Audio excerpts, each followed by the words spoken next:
tous les Maliens sont fiers, tous les Africains sont fiers des Maliens qui ont pu tenir.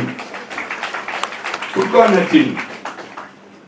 Nos militaires se battent au front, ils meurent, mais aujourd'hui, il n'y a pas une partie du territoire malien où l'armée malienne ne peut pas aller traquer les ennemis du Mali. La dernière fois, lorsqu'on a libéré un otage qui a été pris ici au Mali, dans un pays voisin, dont le chef d'État critiquait beaucoup notre ancien président parce qu'il libérait les otages au perron de Koulouba. Il s'est donné comme tâche de libérer les otages pour la réconciliation, libérer les prisonniers terroristes. Mais ils sont allés faire plus de mal. Celui qui a été libéré a été remis là-bas, c'est sur le perron de la présidence qu'on nous l'a montré. Mais ce que beaucoup ne savent pas, il a été enlevé au Mali, ses adversaires ont été affaiblis au Mali, et c'est un Malien qui a travaillé à sa libération. Et beaucoup ne le savent pas. Parce que vous avez deux groupes terroristes au Mali, le JINIM et l'EGS, qui a matraqué le JINIM dans beaucoup de lieux. Mais une semaine avant la libération, les autres ont préparé l'opinion publique en disant qu'un soi-disant journaliste interviewe un dirigeant d'Al-Qaïda au Mali, donc le JINIM. C'est comme si CNN donnait la télé à Osama Ben Laden. C'est ce qui se fait parce que c'est un patron du JINIM qui parlait sur cette télé. Et le journaliste nous dit qu'il est en contact avec lui. Et le monsieur dit la balle est dans le camp de votre pays. Ça, c'était pour préparer les esprits. Parce que les négociations ont presque abouti en ce moment. Et une semaine après, il a été libéré. Et tout le monde a vu les dégâts que l'armée a fait sur le JINIM, qui étaient venus en Déliman. Ils ont été détruits là-bas.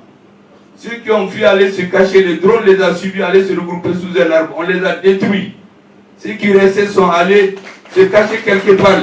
On a levé un avion de Gao, un chasseur qui allait les détruire encore. Totalement affaibli. Mais on ne parle pas beaucoup. Parce que nos dirigeants, les militaires là, ils ne parlent pas beaucoup. C'est ça la nature même du militaire. Mais c'est bon que vous le sachiez. Nous sommes fiers de notre armée aujourd'hui. J'ai vu une vidéo de propagande où on dit que c'est l'armée de notre pays qui a été libérée les otages, les Maliens ne pouvaient rien. C'est le contraire qui s'est passé. Nous avons les preuves parce que tout ce que nous faisons, nous enregistrons pour l'histoire. Celui qui dit non, devant l'auditeur qualifié, on lui présente les preuves. Mais s'il ne parle pas, nous ne dit rien. Mais sachez très bien qu'aujourd'hui, les militaires ont restitué au Mali sa dignité, mais ils nous ont donné notre confiance. Et j'ai dit qu'un peuple qui a confiance peut tout faire. Et c'est ce que vous avez démontré en 2002. Vous, ce que je vous appelle les fantassins de l'économie, les opérateurs économiques. Et les services de l'État qu'on appelle les services de l'assiette, que j'appelle les soldats de l'économie. J'ai voulu vous rencontrer spécialement pour vous féliciter. Quand le ministre m'a informé de la tenue de ce forum, c'est l'occasion rêvée à le féliciter personnellement. Parce que, il dit les hommes politiques qui ne font pas attention aux opérateurs économiques, à leurs préoccupations, et aux militaires, ils parlent dans le vent. Il fait du bruit. Parce que si la population a faim là, la même population qui vous applaudit aujourd'hui va se lever demain et vous jeter des cailloux. Donc il vaut mieux donner une attention particulière au monde des affaires et aux militaires. Un pouvoir politique qui n'est pas adossé à un pouvoir kaki, c'est une feuille volante. Un pouvoir militaire qui n'est pas appuyé sur une politique visionnaire. Ce ne serait que des soldats comme comment on l'appelle, tireurs sénégalais. Il leur faut une vision politique. Et la politique doit être adossée à des militaires éclairés. Beaucoup pensent que les militaires ne comprennent pas. Ils font les mêmes écoles que nous. Il y en a qui vont être militaires après l'ENA. Ils font les mêmes analyses. Sauf qu'ils sont spécialisés en stratégie plus que nous. Donc, mais tout ceci là, Il ne compte que lorsque dans le pays il y a à manger, il y a à boire, quand le pays est défendu. Donc, Beki Yoyora. Et je suis venu vous féliciter pour le travail que vous avez fait. Nous avons tenu l'embargo grâce à Dieu, grâce au peuple, grâce à certains services de l'État, mais grâce aux opérateurs économiques.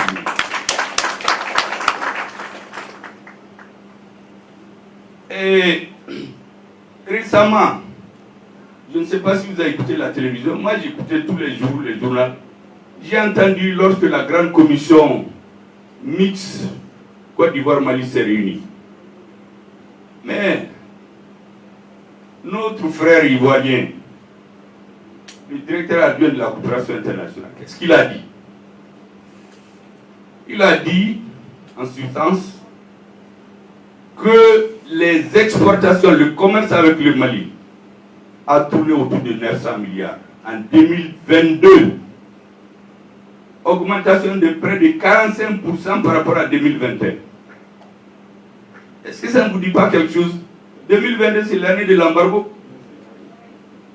Beaucoup étaient là, oui, il faut faire attention, il faut faire l'embargo, il ne faut pas faire.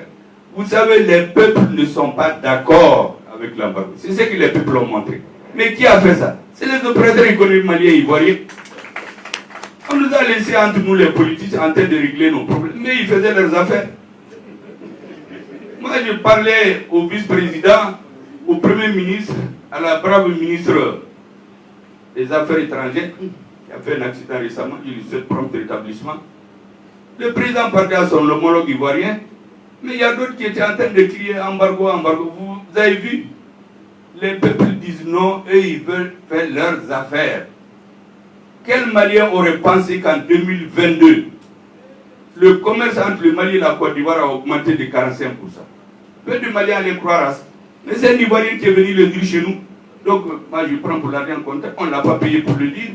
Il a dit ce qu'il pense, c'est pour montrer la nécessité pour nos pays de collaborer et de travailler ensemble. Vous avez vu l'argent des Maliens. Je vous dirai en gros comment il a été géré. Pourquoi nous avons tenu? Il y a votre travail, il y a le travail des soldats de l'économie, mais il y a la gestion aussi. Je vous donne juste quelques chiffres. Le Mali s'est avéré le premier client de la Côte d'Ivoire en 2022. Et le deuxième partenaire commercial, la même année. Qui pouvait croire à ça? Vous savez, leur ministre, quand on discutait, c'était chaud. Il y en a qui dansaient dans les rues, embargo au Mali et ailleurs. Un jour, elle m'a dit, vous savez, le Mali et la Côte d'Ivoire, c'est des frères. Comment on dit en Bambara? Chichi Bougouli Matemene. Comment on dit en Bambara? Elle a donné le premier parce qu'elle parle bien le doula. Kabe Chichi Matemene. Effectivement, quelques temps après, on m'a mené à Sarabou. Et puis, les affaires ont continué. Voyez-vous, dans notre pays, souvent, on ne connaît pas notre valeur. Et ça nous fait perdre confiance. Il faut avoir confiance aux hommes et aux femmes qui font les affaires au Mali. Vous savez, dans nos pays, on dit ministre de l'économie et des finances. Souvent, ils sont plus ministres des finances que ministres de l'économie.